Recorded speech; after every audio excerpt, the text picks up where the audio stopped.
Yes, and serving at is important. Yes. I think one of the things, because I mean, we've hopped around and moved around. Yeah. And so one of the things that we've gone to very different churches along the way. It's fun to learn the differences in all churches, like all the same denomination, but yet how differently they do things. Well, even going to different denominations, like it's as long as they're teaching the Word of God and not straying from that or trying to twist it, like it is okay. There's not. I remember growing up, I thought one denomination.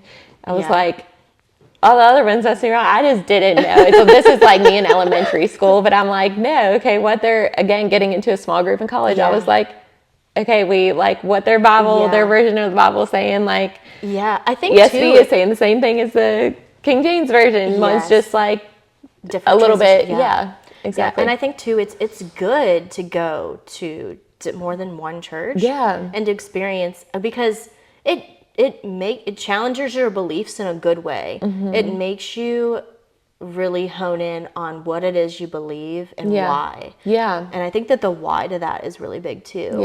But then I would still say finding that one that you're going to be like fully linked into. So try different ones, but then find one that you're like, this is it. This is where we're going to invest in, and we're going to pour into other people and be poured into as well. Yeah, I'd say one of the things that we learned is just proximity as well. Because we've been to some really great churches that we would have loved to go to, but they were a 45-minute drive. And that's the difference between you just showing up and being a pew sitter on Sunday versus you actually getting involved, serving during the week, you know? Are you going to be able to show up on a Wednesday for a life group? Are you going to be able to get plugged in with the youth group and help out there, you know? Are you going to be somebody that they call when they need help? Or are you going to be somebody who's 45 minutes away, so then you're missing out on those opportunities? Yeah. And if that's the only thing, I'm just thinking of like a friend who they just found a church, and it's like, it's quite, like it's almost an hour drive.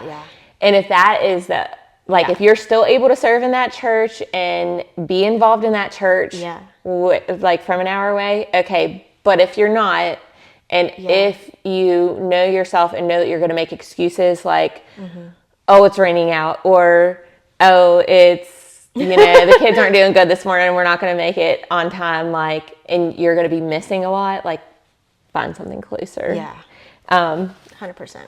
Okay, so the next question, and I have, again, a verse that goes along with this. So the question is, what is something that you know about God now that you wouldn't have known if he didn't allow you to walk through all of the health issues that came alongside pregnancy and postpartum? So right before you answer that, so the verse that I have here, it's 2 Corinthians, starting in verse 9, 2 Corinthians 12, verse 9. But he said to me, my grace is sufficient for you, for my power is made perfect in weakness. Therefore, I will boast all the more gladly in my weaknesses, so that the power of Christ may rest upon me. Okay, and this is written by the Apostle Paul, and he went through, I mean, health issues, imprisonment, like you said, shipwrecks, and all these different things. Like he had very, very hard circumstances. So don't think you're like reading the Bible and a lot of these verses of things like giving you these encouragements to find joy in the suffering and all those hard things that you're like, they've obviously not gone through suffering. You might be thinking that, or like, that's just crazy advice. No, these are coming from people who like, God uses the broken and the surrendered to do his greatest work. And so how have you seen like those verses play out of like being able to boast in your weakness, which is what you're doing on here. You're being very open and honest and vulnerable about the weaknesses that you've been through. And then the power of Christ resting upon you. So I mean, I would say too, it's not, like I said in my message, I wish that my story was all wrapped up with a pretty bow, and I could say, you know, like, this is the big picture thing that I learned, give you something to like take away. But unfortunately it's a process, and two, it's a relation. Like, I've definitely learned that your relationship with God is personal as well. And it's hard. We, for example, we me and my husband always thought that we would have a large family. We wanted like 6 kids. Yeah. And this baby that we just had is going to be our last, because I can't do that again. I don't blame you. To Yeah.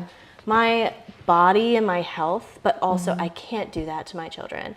My oldest is 4, and this last pregnancy, when I was so sick, she was just old enough to really realize and know how sick mommy is. And her being scared in that, her and my second being just attention deprived from me, me not being able to do really anything with them or for them, is not something that is not a situation that I want to put myself in again. But on the flip side of that, and part of the reason that I did have 3 children instead of just stopping with 1 or 2 is because, like I said in the beginning, this is what outlives you. This is my ministry. This is what I pour into, because you never know, you know, my children or my grandchildren or my great-grandchildren, how God is going to use them. Absolutely, yeah. in the world, and what he's going to do through them. Right. And if this is what God gives me to outlive me, I want, like, not to be too jargony, but I want as many arrows in my quiver as I can get. Yeah. You know, I want as many of those children that are going to outlive me and are going to spread out to different parts of the globe and just share the love of Christ with everyone. So that's how we did end up with a 3rd. I will say, as you know, as lovely as that is too, it does pain me that we won't, and it does hurt that. That's not something that comes easy, especially when there's the feeling of, we are somebody who loves kids and we want to raise kids. Why would you not make it easy for me to have many of them? Right. You know, I know I'm not the only one that struggles with those feelings, and I know I am so blessed to have the children that I do. I have friends that struggle with infertility where they can't even get pregnant. And to, of course, just feeling like I am pregnant and absolutely hating it, and something that they would dream for, you know, also is hard. But it is such a personal journey for every single person. And also hearing testimonies of people who have prayed and who have been healed. And I wouldn't be so hurt if I didn't believe that God could do that. Right. And knowing that he could do that and he didn't do that for me is hard. I still don't fully understand why I went through that 3 different times. Why I, not just physically, but mentally, and pulling myself back out of that hole 3 different times. And going through that. I still, you know, I wish I had that pretty bow to say, hey, this is what God can do for you. Yeah, I respect you for sharing that, because most people want to wait to share until they have that bow. And that, honestly, when you first messaged me, I was about to say, no, I'm not there. I'm not at a place where I can be, you know, vulnerable and talk about the stuff that you're walking through. But I also realized that if anybody is going through a similar situation, them to know that if we always hear the end story, and when you feel like you're in the middle of it, it's hard to think that you're ever going to be at that end. And that's honestly what I've learned through going through just, I mean, sitting in a dark bed for months. Not knowing, not feeling like there's going to be a light at the end of the tunnel. If there's one thing that I do know, is that even when you don't think that there is, even when you are in that hole, there is one. And when you hear a lot of the stories that are the light at the end of the tunnel, it's hard to remember being in it and not knowing that there is one. And that's helpful, because I'm sure there's somebody who's going to listen to this that's like in it right like, now. Good for you. Glad that worked out for you, but this is where I'm at, you know? And I honestly do kind of, I struggle with those feelings too. Like, I will say, I've been trying to go through the book of Job, because I know that Job struggled a lot. God gave him a lot, and he made it through. And I look at that and I'm like, I wish I could be like, oh, that encourages me. I just am like, man, God, why'd you do that to that man? Like, that was so, what about his kids? What about his wife? Yeah. Were they not worth letting stay? What is the purpose of this? And I wish I could tell you the answer to that. But just like my story, like I think sometimes too in the church, I'm realizing that it's so easy to just tell somebody, oh, it'll get better. Oh, throw a verse at them and be like, well, have you tried reading this? Have you tried looking at that? But two, it is personal because I know that God saved Paul. I know that he brought him through. I know that he sustained him. And I need that sustenance sometimes too. Yeah. And there's sometimes where I feel like I have it and I know that he can do it. And then there's other times where I'm just feeling like I'm reaching for it. Yeah. And at times like that, I do realize I need to get back to getting in. Whenever I don't feel God close, whenever I don't feel like I'm on, I've got that relationship going, it's just such a nice place to feel like you're in the security of the arms of God. Yeah. Whenever I don't feel that way, I know what am I doing on my end? Am I really listening to worship music and trying to get into the word? And I'm not saying that that's what's going to fix it, because I have done that too and have still been left to sit in the hurt. Yeah. But I will say, if you are sitting in hurt and you're not doing anything, then it's not going to get better. There's definitely steps to take too. Yeah. There's things that you can do to try to help yourself. And while you are waiting for God to reveal the reason and for God to reveal the rest. Yeah.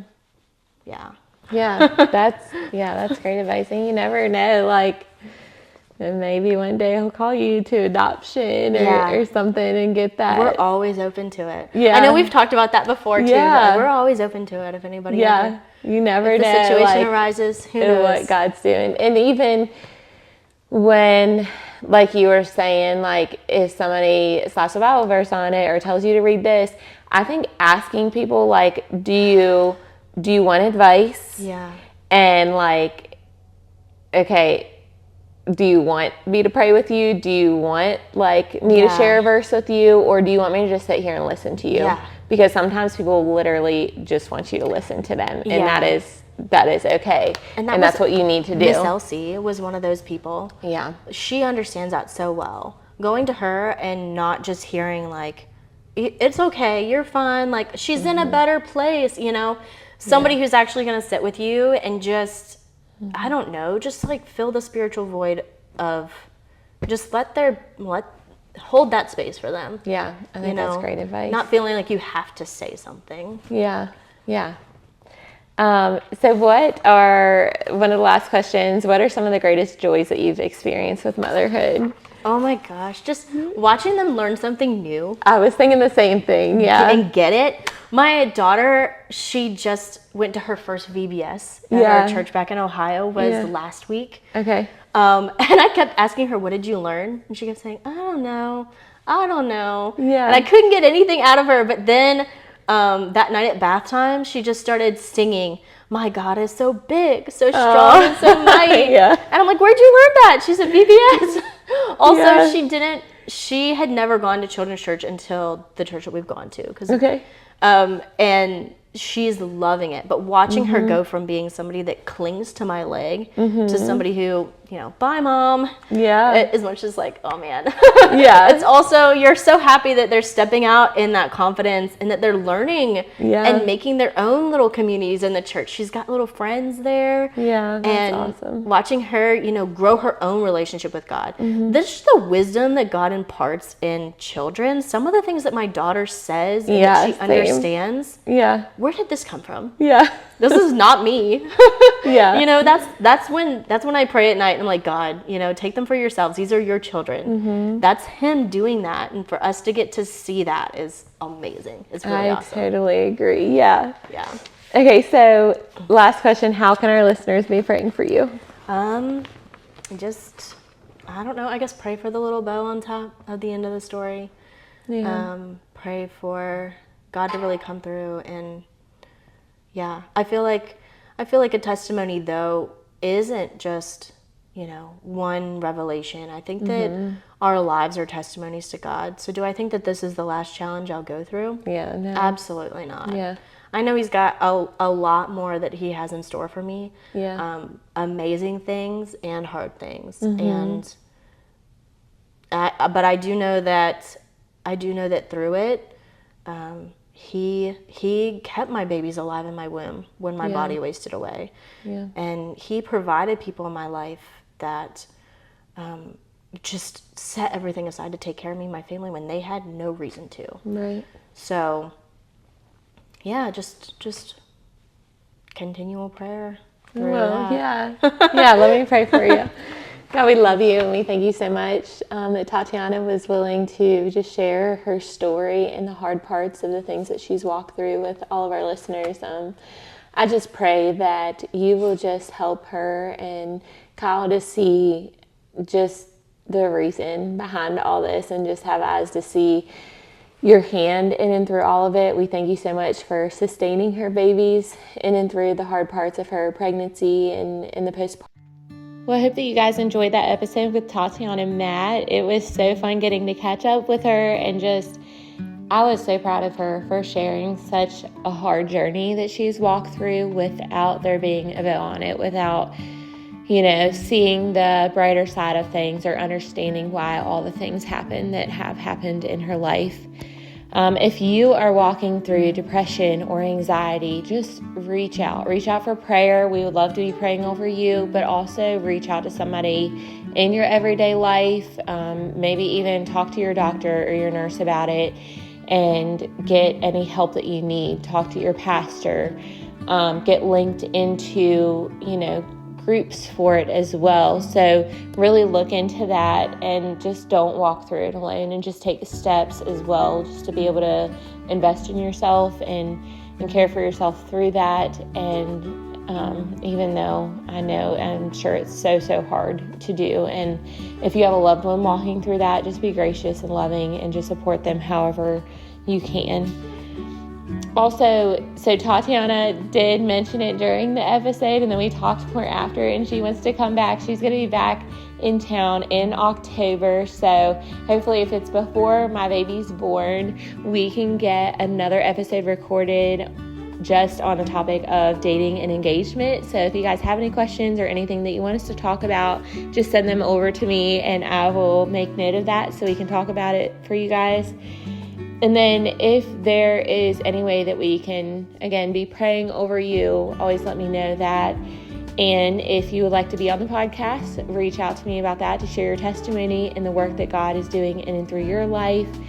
We have so many great testimonies coming up for you guys, so I'm excited to share those in the upcoming weeks.